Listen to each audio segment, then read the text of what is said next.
We all want love. We all want to be loved. We want to be shown love. You know, this past week I had a little accident. I only broke 3 ribs. And yeah, it hurt. It hurt. And maybe I was looking for just a little bit of love, or a little bit of compassion. But you know what I got? I got, why didn't you go to the doctor when you fell? Why did you wait so long? I'll tell you what, it's because I'm a man. I'm a man and I can take it. And as I was lying there on those steps crying like any man would, no one came. No one. If I laid out there any longer, the snow would have covered me up.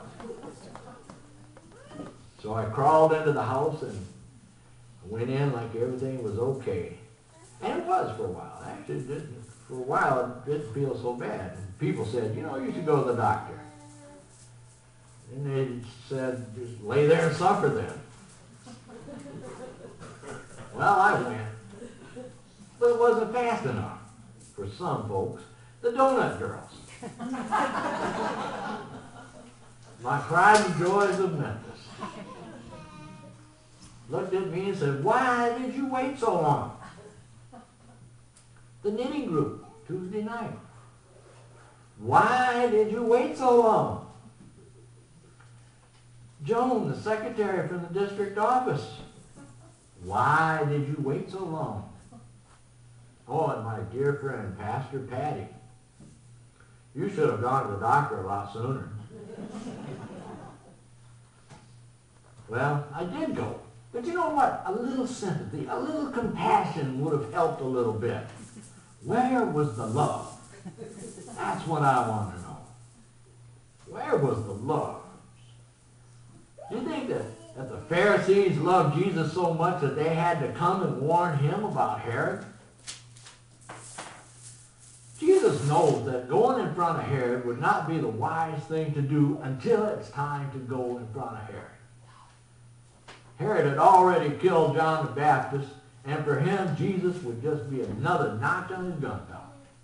Wouldn't have made him no bit of difference. Herod and the Pharisees wanted Jesus out of the way, and both of them for the same reason. Jesus was changing lives. And they were not about having them change theirs because, trust me, they liked their lifestyle. If you like your lifestyle, Jesus ain't going to change it either.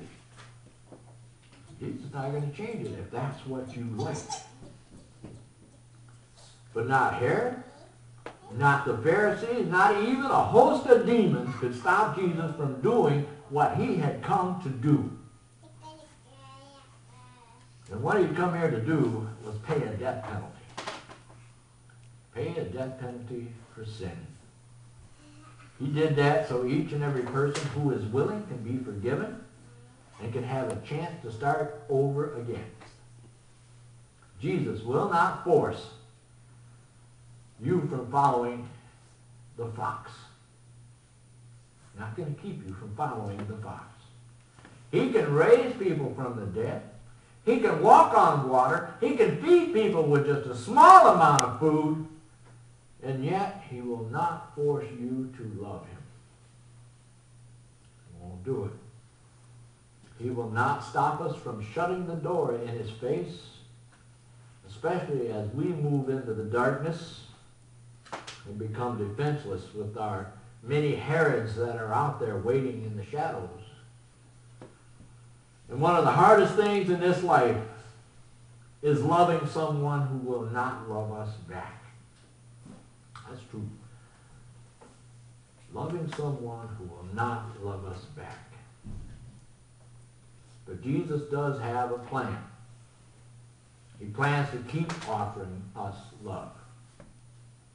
The love of a mother hen who will keep her wings open to bring the chicks into shelter and safety. If you look closely at Jesus hanging on a cross, you will see that his arms are outstretched. Just the same way as a hen gathers her chicks. because they're stretched out to gather you. There was a story of a man who was watching as a bird's nest caught fire. And the mother bird was there, and the man thought to himself, surely, she'll fly away, but she didn't. She stretched out her wings and she covered all her young until she was burned alive along with the babies. God had that very same kind of love for each and every one of you. The fox is lurking about, just waiting to devour. And Christ has his wings trying to cover you. We may perish, but we will not die alone. And we will not be unloved. Is that not at least worth our attention to the one who gave us life to start with? How many of you here today are willing to lay down your life as Christ had laid down his life for us? Well, you're willing. You have to really think about that one. I think of the soldiers. I think of the soldiers who at this very moment are sacrificing their lives so we can enjoy the freedoms that we have. At this very moment.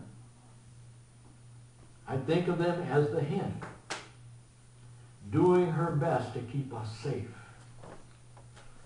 So I ask you, when you go to bed tonight, thank them in prayer for what they are doing. Because they are keeping the fox out of the hen house. Amen? Amen.